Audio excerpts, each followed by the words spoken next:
So good morning guys. तो चलिए start करते हैं आज की यानी कि 11 अप्रैल के इंपॉर्टेंट करंट अफेयर्स को। तो इस प्रश्न में आपसे पूछ रहे हैं कि अभी अप्रैल 2024 में पहली बार राष्ट्रीय महिला हॉकी लीग का आयोजन ये कहां पे किया जाएगा? तो आंसर होगा रांची, झारखंड में। तो हॉकी इंडिया ये नेशनल वुमेन्स हॉकी लीग 2024-25 का आयोजन कर रही है और ये भारत में महिलाओं के लिए पहली घरेलू हॉकी लीग है। ये टूर्नामेंट 2 चरणों में होगा। इसका जो पहला चरण है 30 अप्रैल से लेकर 9 मई तक होगा। कहाँ पे? रांची, झारखंड में। यहाँ पे जो एक स्टेडियम है जिसका नाम है मारंग गोम के Jaipal Singh astroturf hockey stadium, यहाँ पे ये होगा। तो याद रखना ये इंपॉर्टेंट है क्योंकि पहली बार राष्ट्रीय महिला हॉकी लीग का आयोजन हो रहा है। तो पूछा जा सकता है कि कहाँ पे हुआ, कौन जीता कौन नहीं जीता, वो तो हम आगे देखेंगे जब रिजल्ट आएंगे, लेकिन अभी वेन्यू ध्यान रखना। बाकी हॉकी इंडिया के अध्यक्ष कौन है आप जानते ही हो, दिलीप तिर्की है। आपको याद है अभी इंटरनेशनल हॉकी फेडरेशन एथलीट समिति का सह अध्यक्ष चुना गया था किसे? PR श्रीजेश को। और अभी हॉकी इंडिया अवार्ड्स में सर्वश्रेष्ठ पुरुष खिलाड़ी चुना गया था हार्दिक सिंह को, और महिलाओं में चुना गया था यानी कि सर्वश्रेष्ठ महिला खिलाड़ी चुना गया था सलीमा टेटे को। और अभी हमने पढ़ा था राष्ट्रीय महिला हॉकी टीम का कोच किन्हें बनाया गया? हरेंद्र सिंह को बनाया गया। जबकि आप जानते ही हो राष्ट्रीय पुरुष हॉकी टीम के कोच कौन है? क्रेग फुलटन है, ये साउथ अफ्रीका से हैं। और आपको याद होगा इसी साल FIH hockey 5S women's world cup 2024 इसका आयोजन पहली बार हुआ था। कहाँ पे? ओमान की कैपिटल मस्कट में, और इसको जीता था नीदरलैंड ने, भारत को हराया था। और इसी तरह से पुरुषों का वर्ल्ड कप भी हुआ था FIH hockey 5S mains world cup 2024, ये भी ओमान के कैपिटल मस्कट में ही हुआ था। ये दोनों वर्ल्ड कप पहली बार हुए अभी 2024 में, तो इंपॉर्टेंट है। और खास बात क्या है, देखो दोनों का वेन्यू सेम है, ओमान के मस्कट में हुआ। और सबसे अच्छी बात यह है इसमें विजेता दोनों में सेम रहा। कौन? नीदरलैंड। बस उप विजेता रनर अप अलग अलग है, वो थोड़ा सा ध्यान में रखना। जैसे कि वुमेन्स वर्ल्ड कप वाला तो भारत उसमें हार गया था, रनर अप रहा था, और पुरुष वाले में मलेशिया रनर अप रहा था। वैसे इंटरनेशनल हॉकी फेडरेशन की बात करें तो स्थापना होती है 1924 में। हेडक्वार्टर है लुज़ेन, स्विट्जरलैंड में, और इसके हेड हैं मोहम्मद तैयब इकराम। अच्छा, हॉकी से संबंधित कुछ कप्स एंड ट्रॉफीज में आपको रिवाइज कराऊं तो अजलान शाह कप हो गया, आगा खां कप हो गया, नेहरू कप हो गया, ध्यानचंद कप हो गया, रंगास्वामी कप हो गया, सिंधिया कप हो गया, रणजीत सिंह कप हो गया, बेटन कप हो गया, इंदिरा कप हो गया, सुल्तान जोहर कप हो गया। तो इन सब का संबंध हॉकी से है, ये ध्यान में रखना आप। अगला प्रश्न देखते हैं। फिर आपसे पूछ रहे हैं अभी हाल ही में कौन से ब्रिटिश व्यक्ति अफ्रीका महाद्वीप की लंबाई तक दौड़ने वाले पहले व्यक्ति बन गए? तो इनका उत्तर होगा रस कुक। तो ये भाई साहब ब्रिटिश व्यक्ति हैं, रस कुक इनका नाम है। ये अफ्रीका की लंबाई तक दौड़ने वाले पहले व्यक्ति बन गए हैं। तो उन्होंने अफ्रीका के सबसे दक्षिणतम बिंदु जो कि है साउथ अफ्रीका का एल अगुलहास गांव, वहां से उन्होंने अपनी यात्रा शुरू की और 16 देशों की यात्रा करते हुए 16,000 किलोमीटर से भी अधिक की दूरी तय करते हुए महाद्वीप को इन्होंने कवर किया। और ये जो रस कुक हैं इनको हार्डेस्ट गीजर के नाम से भी जाना जाता है। उन्होंने ये जो यात्रा है इसको कवर किया या पूरा किया 352 दिन लिए पूरे। वैसे मैं आपको बता दूं पूरे अफ्रीका महाद्वीप में आप देखोगे क्षेत्रफल की दृष्टि से सबसे बड़ा देश आपको मिलेगा अल्जीरिया और सबसे छोटा देश है सेशल्स। अफ्रीका महाद्वीप में टोटल 54 देश है और सबसे नवीनतम देश है साउथ सुडान, जो कि सुडान से अलग होकर के बना था। रस कुक का नाम याद रखना, मतलब ऐसे याद हो जाएगा तो अफ्रीका महाद्वीप में दौड़ते दौड़ते दौड़ते दौड़ते इनका रस निकल गया पूरा। अच्छा, ये ऑप्शन में आप देखो, ये नाम आपने सारे सुने हुए हैं। जयसिंथिया कल्याण भारत की पहली महिला पिच क्यूरेटर बनी थी। क्रिस ब्राउन ये भी ब्रिटिश खोजकर्ता है। अभी क्या किया था इन्होंने? पृथ्वी के सबसे दूरस्थ बिंदु जिसे नीमो कहते हैं, नीमो पॉइंट, वहां तक पहुंचने वाले ये पहले व्यक्ति बने थे। और कार्टर डलास की बात करें, अभी हमने पढ़ा था कुछ दिन पहले ही, माउंट एवरेस्ट के बेस कैंप तक पहुंचने वाले सबसे कम उम्र के व्यक्ति बन गए या सबसे कम उम्र के बच्चे बन गए। मात्र 2 साल इनकी आयु है और ये स्कॉटलैंड से आते हैं। तो ये सारे नाम जो मैंने आपको बताए ये अभी हमने न्यूज में पढ़े हैं, ध्यान में रखना। अगला प्रश्न देखते हैं। फिर आपसे पूछ रहे हैं अभी हाल ही में भारत द्वारा अधिग्रहित किया जाने वाला दूसरा अंतरराष्ट्रीय बंदरगाह पोर्ट कौन सा बन गया है? तो आंसर होगा सितवे बंदरगाह। तो अभी विदेश मंत्रालय ने म्यांमार के रवाइन प्रांत में कलादान नदी पर स्थित ये सितवे बंदरगाह के पूरे संचालन को संभालने के लिए इंडिया पोर्ट्स ग्लोबल लिमिटेड के प्रस्ताव को मंजूरी दे दी है। तो ये जो कंपनी है इंडिया पोर्ट्स ग्लोबल लिमिटेड ये शिपिंग मंत्रालय के पूर्ण स्वामित्व वाली एक कंपनी है। वैसे हमारे शिपिंग मंत्री कौन है? सर्बानंद सोनोवाल है। तो इस प्रकार आप देखोगे कि ये जो बंदरगाह है, ये जो पोर्ट है, ये ईरान का जो चाबहार बंदरगाह है ना, उसके बाद इंडिया पोर्ट्स ग्लोबल लिमिटेड के कंट्रोल में आने वाला, या डायरेक्ट आपको यूं कह दूं कि भारत के कंट्रोल में आने वाला ये दूसरा इंटरनेशनल पोर्ट बन गया है। और इस सितवे पोर्ट के विकास के लिए भारत सरकार ने म्यांमार को $500 मिलियन का अनुदान भी दिया है। अच्छा, यहाँ पे कुछ इंपॉर्टेंट जो बंदरगाह हैं, जो पोर्ट्स वगैरह हैं, वो मैं आपको रिवाइज कराऊंगा। लेकिन उससे पहले म्यांमार को हम देखते हैं मैप में। ये रहा मैप में म्यांमार, क्योंकि ये म्यांमार में ही है ना सितवे बंदरगाह, ये ध्यान में रखना। और किस नदी पर स्थित है वो भी मैंने आपको बताया, कलादान नदी। देखो, कैपिटल इसकी नेपिटो हो गई, करेंसी है म्यांमार क्यात। आपको याद होगा अभी भारत और म्यांमार के बीच में हम तारबंदी कर रहे हैं, बाड़बंदी कर रहे हैं। क्यों कर रहे हैं? क्योंकि म्यांमार के लोगों के साथ साथ बीच में आतंकवादी भी हमारे यहाँ पे प्रवेश कर जाते हैं, इसीलिए उनको रोकने के लिए। और जो म्यांमार के साथ हमारी सीमा रेखा है, जो बॉर्डर लाइन है, वो कितनी है? लगभग 1648 किलोमीटर है। हमारे 4 राज्य हैं जो कि म्यांमार को टच करते हैं। कौन कौन से? अरुणाचल प्रदेश, नागालैंड, मणिपुर और मिजोरम। कुछ इंपॉर्टेंट पोर्ट्स मैं आपको रिवाइज कराऊं, बंदरगाह रिवाइज कराऊं, तो एक तो ये याद रखना, पारादीप बंदरगाह कहां पर है? ये भी न्यूज में था, तो ये आपको मिलेगा उड़ीसा में। और ये भी न्यूज में क्यों था बता सकते हो आप? क्योंकि कार्गो प्रबंधन के मामले में ये भी टॉप पे रहा। किसको पछाड़ दिया इसने? जो पंडित दीनदयाल उपाध्याय पोर्ट है, जो कि गुजरात में है, उसको पीछे छोड़ दिया, जिसका पहले कांडला पोर्ट उसका नाम हुआ करता था। उसी तरह से आपको याद होगा अभी अदानी पोर्ट ने गोपालपुर पोर्ट का भी अधिग्रहण कर लिया, एक्विजिशन कर लिया। तो ये गोपालपुर पोर्ट पूछा जा सकता है कहां पर है? उड़ीसा में है। इसके अलावा मुंडरा पोर्ट आपसे पूछ सकते हैं, जो कि गुजरात में बताया मैंने आपको। हारफा पोर्ट ये इजराइल में है और ये पोर्ट अडानी के पास है। एक हजीरा पोर्ट हो गया गुजरात वाला, धामरा पोर्ट उड़ीसा में है। चाबहार पोर्ट मैंने आपको बताया ईरान में है, इंडिया ने बनाया। ग्वादर पोर्ट ये पाकिस्तान में है और चीन ने इसको बनवाया। दुक्कम पोर्ट ये ओमान में है। कांडला पोर्ट ये तो हो ही गया गुजरात वाला, जिसे आप पंडित दीनदयाल बंदरगाह के नाम से जानते हैं। और एक विजिंगम पोर्ट भी याद रखना, ये आपको मिलेगा केरल में। तो ये कुछ इंपॉर्टेंट पोर्ट्स हैं जो मैंने आपको रिवाइज करा, इनको ध्यान में रखना। अगला प्रश्न देखते हैं। फिर आपसे पूछ रहे हैं अभी हाल ही में विश्व होम्योपैथी दिवस कब मनाया गया? तो आंसर होगा 10 अप्रैल को। तो हर साल 10 अप्रैल को वर्ल्ड होम्योपैथी डे के रूप में मनाया जाता है। और 10 अप्रैल को ही क्यों? क्योंकि होम्योपैथी के जो जनक कहे जाते हैं डॉक्टर सैमुअल हैनीमैन, वे एक जर्मन चिकित्सक थे। तो उन्हीं के सम्मान में, उन्हीं की जयंती पर यह दिन मनाया जाता है। तो उनकी जयंती होती है 10 अप्रैल को। और इस दिन को होम्योपैथी जो चिकित्सा पद्धति है उसके प्रति लोगों को जागरूक किया जाता है। और थीम की बात करें, इस बार की थीम क्या है? इंपॉर्टेंट है, होम्यो परिवार एक स्वास्थ्य एक परिवार। होम्यो परिवार, 1 हेल्थ 1 फैमिली इंग्लिश में बोलेंगे। अच्छा, एक पॉइंट और मैं आपको बता दूं, अगर आपसे पूछे कि बताओ भारत में विश्व होम्योपैथी दिवस के अवसर पर किस स्थान पर 2 दिवसीय वैज्ञानिक सम्मेलन होम्योपैथिक संगोष्ठी का आयोजन किया गया? तो आंसर होगा यशोभूमि कन्वेंशन सेंटर द्वारका, नई दिल्ली में। बाकी देखो डे वाला प्रश्न है, तो चलो देखते हैं अप्रैल में अभी तक हमने कौन कौन से डे मनाए हैं। और अगर आपको याद है तो मेरे साथ साथ बोलना, ताकि आपको कंठस्थ हो जाए। जैसे कि 1 अप्रैल को उत्कल दिवस मनाया, 2 अप्रैल को वर्ल्ड ऑटिज्म अवेयरनेस डे, और 4 अप्रैल को खदान जागरूकता दिवस, 5 अप्रैल को अंतर्राष्ट्रीय अंतर्रात्मा दिवस और 5 अप्रैल को ही नेशनल मैरीटाइम डे, 6 अप्रैल को अंतर्राष्ट्रीय खेल दिवस, 6 अप्रैल को ही राष्ट्रीय हस्त निर्मित दिवस यानी कि नेशनल हैंडमेड डे, और 6 अप्रैल को नेशनल लाइब्रेरी डे के रूप में मनाया गया।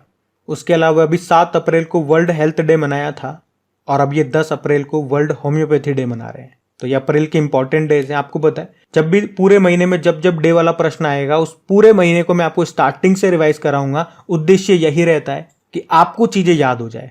मैं कभी भी इस तरह से पीछे नहीं हटता हूं कि ये तो मैंने आपको कल रिवाइज करवाया ही था, कोई बात नहीं, आज आगे बढ़ते हैं, परसों तो कराया ही था, ये स्क्रीन पे लगा दिया है, खुद से पढ़ लेना।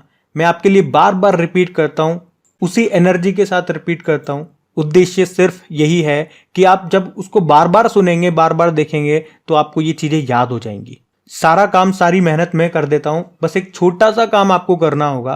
अगर आप इनको याद करना चाहते हो तो अपने आप को थोड़ा सा कष्ट आप जरूर दें, साथ साथ बोलने की कोशिश करें, जिसमें आपको ये चीजें याद हो जाएंगी। क्योंकि इतनी बार मैं आपको चीजें रिपीट करवा देता हूं कि वो आपको ऐसे याद हो जाएगी। चलो फिर अभी अगला प्रश्न देखते हैं। फिर आपसे पूछ रहे हैं अभी हाल ही में आयरलैंड के सबसे युवा प्रधानमंत्री कौन बन गए हैं? तो आंसर होगा साइमन हैरिस बन गए हैं। अच्छा, ये प्रश्न शायद मैं आपको पहले भी बता चुका हूं, लेकिन तब मैंने आपको बताया था कि ये बनेंगे, लेकिन अभी ये बन चुके हैं, अपॉइंट हो चुके हैं। अभी 9 अप्रैल की ये बात है। साइमन हैरिस आयरलैंड के सबसे युवा प्रधानमंत्री बन गए और आयरलैंड में प्रधानमंत्री को ताओसीच कहा जाता है। किनका स्थान लिया इन्होंने? जो भारतीय मूल के थे लियो वरादकर, उनका स्थान लिया, क्योंकि उन्होंने अभी मार्च में ही इस्तीफा दे दिया था। और ये जो साइमन हैरिस हैं, ये फाइन गेल पार्टी से हैं, आयरलैंड के सबसे युवा प्रधानमंत्री। अच्छा, बात आयरलैंड की है तो ये रहा मैप में आयरलैंड। कैपिटल क्या हो गई इसकी? डबलिन हो गई। ये यूरोपियन कंट्री है तो करेंसी यूरो है। प्रधानमंत्री साइमन हैरिस हो गए। आपको बता दूं कि भारतीय संविधान के राज्य नीति निदेशक सिद्धांत ये आयरलैंड के संविधान से ही लिए गए हैं। और आपको बताए, जब भी इस तरह का प्रश्न आता है, किसी देश में कोई प्रधानमंत्री बनते हैं, कोई प्रेसिडेंट बनते हैं, तो उस साल इस तरह के जितने भी प्रश्न आपने पढ़े हैं वो सारे मैं आपको रिवाइज करवाता हूं। बार बार रिपीट कराने का, बार बार रिवाइज करवाने का यही मकसद है कि ये सारे प्रश्न आपको यहीं पे याद हो जाए। चलो फिर एक बार फिर से रिवीजन करते हैं। अभी आपने पढ़ा था कि स्लोवाकिया के प्रेसिडेंट बने, ये बिल्कुल लेटेस्ट पढ़ा हमने, पीटर पेलेग्रिनी इनका नाम है। और इजिप्ट के तीसरी बार अभी प्रेसिडेंट बने थे Abdel Fattah al Sisi. Democratic Republic of Congo की पहली महिला प्रधानमंत्री बनी जुडिथ सुमेनवा तुलुका। सेनेगल के अभी प्रेसिडेंट बने थे बासियो डियोमाए फे। पुर्तगाल के प्रधानमंत्री बने लुइस मोंटेनेग्रो। फिलिस्तीन के प्रधानमंत्री बने मोहम्मद मुस्तफ़ा। हंगरी के प्रेसिडेंट बने तामस सुलियोग। पाकिस्तान के प्रधानमंत्री बने शहबाज शरीफ और पाकिस्तान के प्रेसिडेंट बने आसिफ अली जरदारी। इंडोनेशिया के प्रेसिडेंट बने प्रबोवो सुबियांतो। यमन के प्रधानमंत्री बने अहमद अवद बिन। अल सल्वाडोर के प्रेसिडेंट बने नयाब बुकेले। कजाकिस्तान के नए प्रधानमंत्री बने ओल्जास बेक्टेनोव। फिनलैंड के प्रेसिडेंट बने अलेक्जेंडर स्तब। कोमोरोस के प्रेसिडेंट बने अजाली असोमानी। ग्वाटेमाला के नए प्रेसिडेंट बने बर्नार्डो एवरेलो। ताइवान के प्रेसिडेंट ये लाई चिंग ते बने थे। वहीं फ्रांस के सबसे युवा व पहले समलैंगिक प्रधानमंत्री बने गैब्रियल एटल। चाड के अभी नए प्रधानमंत्री बने थे कौन? सुक्सेस मसरा। और डेमोक्रेटिक रिपब्लिक ऑफ कॉन्गो के प्रेसिडेंट बने थे फेलिक्सी त्सेसिकेदी। तो ये 2024 में इस तरह के सारे इंटरनेशनल अपॉइंटमेंट मैंने आपको रिवाइज करा दिए। इस एक ही प्रश्न में सारा आपको रिवीजन करवा दिया, तो ध्यान में रखना। अभी अगला प्रश्न देखते हैं। फिर आपसे पूछ रहे हैं, अभी हाल ही में मोंटे कार्लो मास्टर्स के मुख्य ड्रॉ मैच जीतने वाले पहले भारतीय कौन बन गए? तो आंसर होगा सुमित नागल। तो सुमित नागल का संबंध किस खेल से है? टेनिस से है। और अभी ये मोंटे कार्लो मास्टर्स के मुख्य ड्रॉ मैच को जीतने वाले पहले भारतीय बन गए हैं, तो इनका नाम इंपॉर्टेंट हो जाता है। अभी मोंटे कार्लो मास्टर्स टूर्नामेंट की बात करें तो ये टेनिस की एक प्रतियोगिता है जो हर साल फ्रांस में होती है। वैसे मैं आपको बता दूं कि अभी तक मुख्य ड्रॉ तक पहुंचने वाले यहाँ पे 3 भारतीय हैं। एक विजय अमृतराज 1977 में पहुंचे, रमेश कृष्णन 1982 में, और अभी सुमित नागल पहुंचे। वो पहुंचे ही नहीं बल्कि उन्होंने इसको जीत भी लिया है। इसीलिए तो हमने कहा कि ऐसा करने वाले वो पहले भारतीय बन गए हैं। मतलब मोंटे कार्लो मास्टर्स के मुख्य ड्रॉ मैच को जीतने वाले वो पहले भारतीय बन गए। कौन? सुमित नागल। अच्छा, सुमित नागल से अभी याद दिलाऊं, 2024 में आपने पढ़ा था, अभी चेन्नई ओपन का खिताब भी उन्होंने जीता था, तो आपको याद होगा। और टेनिस की बात है तो एक जोड़ी आपको याद आएगी, रोहन बोपन्ना की और मैथ्यू एबडेन की जोड़ी। मैथ्यू एबडेन ये ऑस्ट्रेलिया से हैं, ये भी याद में रखना, पूछा जा सकता है। अभी मियामी ओपन मेंस डबल का टाइटल इन्होंने जीता, और उससे पहले सबसे बड़ा टाइटल यानी कि टेनिस का जो 4 ग्रैंड स्लैम होते हैं ना, उसमें जो पहला वाला ग्रैंड स्लैम अभी हुआ ऑस्ट्रेलियन ओपन, उसमें मेंस डबल का टाइटल इन दोनों ने जीता था। बाकी अगर वुमेन सिंगल और मेन सिंगल भी मैं आपको रिवाइज कर रहा हूँ ऑस्ट्रेलियन ओपन के, तो वुमेन सिंगल आरेना सबालेंका विजेता रही थी, बेलारूस की है, और मेन सिंगल जीता था जेनिक सिनर ने, वो इटली के हैं। और अभी 2024 में ही यूनाइटेड कप 2024 का आयोजन हुआ जिसका संबंध टेनिस से है। ये सिडनी ऑस्ट्रेलिया में हुआ था, इसको जर्मनी ने जीता था पोलैंड को हरा करके। अच्छा, यहाँ पे एक और प्रश्न बता रहा हूँ, ध्यान से सुनना, कि लिएंडर पेस और विजय अमृतराज ये टेनिस हॉल ऑफ फेम में शामिल होने वाले पहले एशियाई बन गए हैं, तो इनके नाम भी ध्यान में रखना। और टेनिस में 2 कप बड़े इंपॉर्टेंट हैं, पूछे जाते हैं। एक है डेविस कप, ये पुरुषों का बैडमिंटन टूर्नामेंट होता है, अभी इसको इटली ने जीता था ऑस्ट्रेलिया को हरा करके। और एक महिलाओं का टूर्नामेंट होता है जिसे फेड कप कहते हैं, इसे पहले बिली जीन किंग कप के नाम से जानते थे, महिलाओं का टेनिस टूर्नामेंट है। इसको भी कनाडा ने जीता था इटली को हरा करके, तो ये भी ध्यान में रखना है। तो सारे इंपॉर्टेंट पॉइंट्स जो यहाँ पे बनते हैं अभी मैंने आपको रिवाइज करवा दिए हैं, इनको आप ध्यान में रखना। अगला प्रश्न देखते हैं। फिर आपसे पूछ रहे हैं अभी हाल ही में जिग नामक एक स्वर्ण समर्थित मुद्रा ये किस देश में शुरू की गई? तो आंसर होगा जिम्बाब्वे। तो अभी जिम्बाब्वे में जिग नाम से एक नई स्वर्ण के द्वारा समर्थित एक नई करेंसी शुरू की गई है। जिग का मतलब क्या हो गया? ZI मतलब जिम्बाब्वे और जी मतलब गोल्ड हो गया। हमने कहा ना गोल्ड के द्वारा समर्थित है ये नई करेंसी जिसका नाम इन्होंने जिग रखा है। ये किसकी जगह लेगी? जिम्बाब्वे डॉलर की जगह लेगी। ऐसा करने का उद्देश्य क्या है? जिम्बाब्वे में आसमान छूती मुद्रास्फीति यानी कि इन्फ्लेशन से निपटना और देश की लंबे समय से कमजोर अर्थव्यवस्था को स्थिर करना। तो ये जिग बैंक नोट है, ये 1 और 200 के बीच की वैल्यू में आएंगे। और अभी मैं आपको बता दूं, पहले आप चलो मैप में देखो जिम्बाब्वे को। ये रहा मैप में जिम्बाब्वे।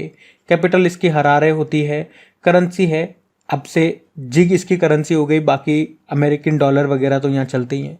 प्रेसिडेंट कौन है? एमरसन मंगांगुआ है। और यहीं पे मैं आपको याद दिला दूं कि अभी भयंकर सूखे के कारण जिम्बाब्वे के साथ साथ जाम्बिया और मलावी देश ने आपदा की स्थिति घोषित कर दी है। तो ये सारे पॉइंट आप यहां से याद में रखना। अगला प्रश्न देखते हैं। फिर आपसे पूछ रहे हैं अभी हाल ही में भारत को किस देश में निर्मित 24 Igla S man portable air defence system यानी कि मैन पैड्स की पहली खेप मिल गई है? तो आंसर होगा रशिया। देखो हम रशिया के साथ पहले ही मैन पैड्स खरीदने के लिए समझौता कर चुके थे और अभी इसका पहला कंसाइनमेंट हमें मिल गया है।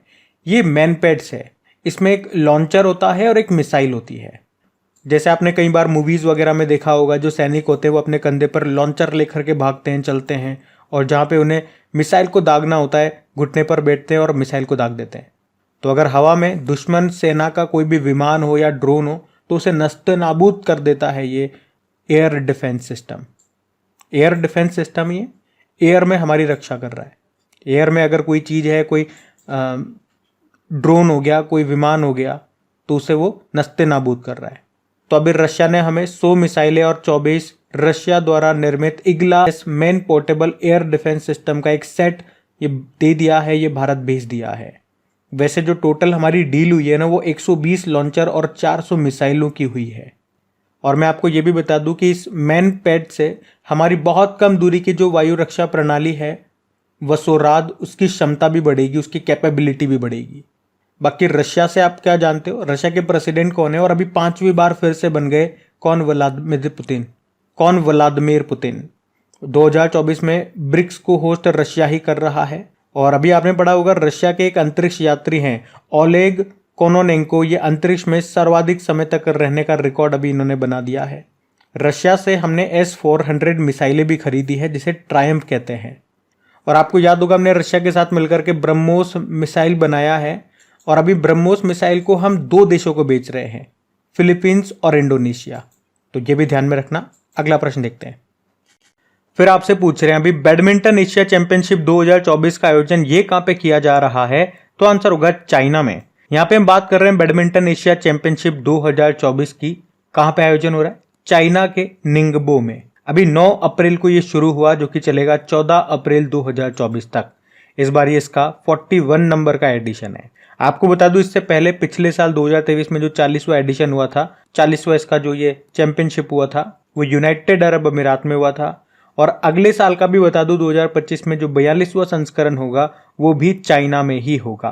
अच्छा, अगर आपसे पूछे कि साई प्रणीत का संबंध किस खेल से है तो आंसर होगा तो वो एक बैडमिंटन प्लेयर हैं। अभी इनका नाम मैं आपको क्यों बता रहा हूं? क्योंकि इन्होंने अभी मार्च में ही रिटायरमेंट की घोषणा करी थी, तो नाम ध्यान में रखना। और जब भी बैडमिंटन की बात आती है 2 नाम जरूर याद आएंगे आपको, चिराग शेट्टी और सात्विक साईराज रंकीरेड्डी। इनका संबंध भी बैडमिंटन से है। एक तो अभी आपको याद होगा 2023 में मेजर ध्यानचंद खेल रत्न पुरस्कार इन्हीं को मिला था। और अभी इन्होंने 2024 में ही BWF French open men's double का टाइटल भी जीता था। और अभी 2024 में ही इंडिया ओपन बैडमिंटन टूर्नामेंट का आयोजन हुआ जिसे हम योनेक्स सनराइज इंडिया ओपन कहते हैं। इसमें वुमेन सिंगल का टाइटल जीता था चीनी ताइपे की ताइजू यिंग ने और मेंस सिंगल जीता था शी यू कोई ने, ये चाइना के हैं। और मेंस डबल यहाँ पे साउथ कोरिया के कांग और सीओ ने जीता था, मतलब साउथ कोरिया की एक जोड़ी ने जीता था। और इन्होंने हराया था सात्विक साईराज और चिराग शेट्टी की जोड़ी को, इसीलिए मैं आपको बता रहा हूँ। और ये जितने भी पॉइंट्स मैंने आपको बताए ये सारे 2024 वाले ही है। बाकी बैडमिंटन एसोसिएशन ऑफ इंडिया की बात करें तो स्थापना होती है 1934 में, मुख्यालय नई दिल्ली में हो गया। अध्यक्ष हैं हेमंत बिस्वा शर्मा जो कि असम के मुख्यमंत्री भी हैं। देखो बैडमिंटन से संबंधित कुछ कप्स एंड ट्रॉफीज हैं, ध्यान में रखना, जैसे थॉमस कप, ये पुरुषों का बैडमिंटन टूर्नामेंट होता है। उबेर कप, ये महिलाओं का बैडमिंटन टूर्नामेंट होता है। सुधीरमन कप हो गया, रहमतुल्ला कप हो गया, नारंग कप हो गया, चड्डा कप हो गया, इन सब का संबंध बैडमिंटन से है, तो ध्यान में रखना। अगला प्रश्न देखते हैं। फिर आपसे पूछ रहे हैं हाल ही में गुड़ी पड़वा का पर्व किस राज्य में मनाया गया, तो आंसर होगा महाराष्ट्र। देखो आप सभी को पता होगा कि चैत्र शुक्ल पक्ष की प्रतिपदा तिथि से हिंदू नव वर्ष की शुरुआत होती है और इस बार ये हिंदू नव वर्ष 9 अप्रैल से शुरू हो चुका है। इसके पीछे की मान्यता है कि देवयुग में ब्रह्मा जी ने इसी दिन से सृष्टि की रचना शुरू की थी, इसीलिए इस दिन को नववर्ष के रूप में मनाते हैं। अब देखो इसी को देश में अलग अलग जगह पे अलग अलग नामों से जाना जाता है, जैसे कि महाराष्ट्र में गुड़ी पड़वा आपने कह दिया, वहीं दक्षिण राज्यों में उगादी कहते हैं, सिंधी लोग इसे चेटी चंड के रूप में मनाते हैं, जम्मू कश्मीर में इसे नवरेह त्योहार के रूप में मनाया जाता है, वहीं उत्तर भारत में इसे हिंदू नववर्ष के रूप में मनाते हैं, पश्चिम बंगाल में पोइला बोईशाख के रूप में मनाते हैं और ये चैत्र नवरात्रि के पहले दिन को मनाया जाता है। अच्छा चलो आओ कुछ इंपॉर्टेंट मैं आपको महोत्सव रिवाइज कराता हूँ, फेस्टिवल वगैरह। तो एक बन्नी उत्सव याद रखने, ये आंध्र प्रदेश में मनाया जाता है। लोसांग फेस्टिवल सिक्किम का हो गया। सिग्मो फेस्टिवल हो गया गोवा का। एक तानसेन समारोह, इसका आयोजन होता है ग्वालियर मध्य प्रदेश में। अंतर्राष्ट्रीय गीता महोत्सव का आयोजन ये कुरुक्षेत्र हरियाणा में होता है, लेकिन इस बार हमने देखा था कि 2024 में श्रीलंका में इसका आयोजन हुआ। हैथई अम्मन उत्सव ये तमिलनाडु में मनाया जाता है बड़ागास समुदाय के द्वारा। और जल्लीकट्टू फेस्टिवल तो आप जानते ही हो, ये तमिलनाडु का है। पोंगल के अवसर पे इसको मनाया जाता है, पोंगल वाले दिन। और थाईपुसम त्यौहार भी तमिलनाडु का है। आदि पेरक्कू त्यौहार भी तमिलनाडु का हो गया। कंबाला ये कर्नाटक का है। देखो कंफ्यूज मत होना, जल्लीकट्टू में क्या होता है, बेल को कंट्रोल करना होता है और कंबाला में भैंसों की दौड़ होती है। बाकी मकर विलक्कू त्यौहार ये केरल का हो गया। सबरीमाला मंदिर में इसका आयोजन होता है जो कि लॉर्ड अयप्पा को समर्पित है ये मंदिर। और ऊंट महोत्सव की अगर बात करेंगे, राजस्थान के बीकानेर में आयोजन होता है। और मरु महोत्सव ये पूछेंगे तो ये मनाया जाता है जैसलमेर में। तो यहाँ पे मैंने 10-12 इंपॉर्टेंट फेस्टिवल भी आपको रिवाइज करा दिए, ये भी न्यूज़ में रहे थे तो ध्यान में रखना। तो गाइज ये था आज का आपका करंट अफेयर्स वाली क्लास। कमेंट करके ज़रूर बताइएगा क्लास आपको कैसी लगी है। और वीडियो को अभी तक आपने लाइक नहीं किया तो प्लीज़ लाइक ज़रूर करना, दोस्तों के साथ में शेयर ज़रूर करना। चलो अभी कल के करंट अफेयर्स का मैं आपको क्विक रिवीजन करवा देता हूँ, फिर हम सेशन एंड करते हैं। तो पहला प्रश्न पूछा था अभी, पृथ्वी अवलोकन उपग्रह जिसका नाम TSAT-1A है, इसको लॉन्च करने वाली भारत की पहली निजी कंपनी बनी टाटा। पूरा नाम है टाटा एडवांस्ड सिस्टम लिमिटेड। फिर आपसे पूछा अभी किसने सुविधा पोर्टल लॉन्च किया, तो इलेक्शन कमीशन ऑफ इंडिया ने। फिर पूछा अभी 16वें वित्त आयोग के पूर्ण सदस्य कौन बने, मनोज पांडा बन गए। फिर पूछा राष्ट्रीय महिला हॉकी टीम के कोच कौन बने, तो हरेंद्र सिंह बने। फिर पूछा भारत की समुद्री सुरक्षा एजेंसियों ने तटीय सुरक्षा अभ्यास सागर कवच का आयोजन कहां पे किया, तो आंसर होगा लक्षद्वीप। फिर पूछा अभी मार्च महीने के लिए ICC men's player of the month का पुरस्कार किसने जीता, कामिंडू मेंडिस ने। फिर पूछा अभी किस देश के जॉन टेनिस वुड को दुनिया का सबसे उम्रदराज पुरुष व्यक्ति घोषित किया गया, तो ब्रिटेन के हैं ये। फिर पूछा TCS वर्ल्ड 10 के मैराथन दौड़ के लिए किसे अंतरराष्ट्रीय इवेंट एम्बेसडर नामित किया गया, तो वैलेरी एडम्स को। दो याद रखना प्रश्न इनसे कि इनका संबंध किस खेल से है, शॉटपुट से, और कहां से हैं ये, न्यूजीलैंड से हैं। और आखिरी प्रश्न पूछा था कि छठा अंतरराष्ट्रीय रैपिड फेडरेटेड शतरंज टूर्नामेंट कहां पे हुआ, तो आंसर होगा IIT मद्रास। अभी कल का होमवर्क प्रश्न देखते हैं और सेशन भी एंड करते हैं। तो कल की वीडियो में पूछा था किस देश में पहली लग्जरी ट्रेन जिसका नाम है ड्रीम ऑफ द डेजर्ट ये शुरू की जाएगी, तो आंसर होगा सऊदी अरब। आप सभी ने प्रश्न का बिल्कुल सही उत्तर दिया था। अब ये आज का आपका होमवर्क प्रश्न।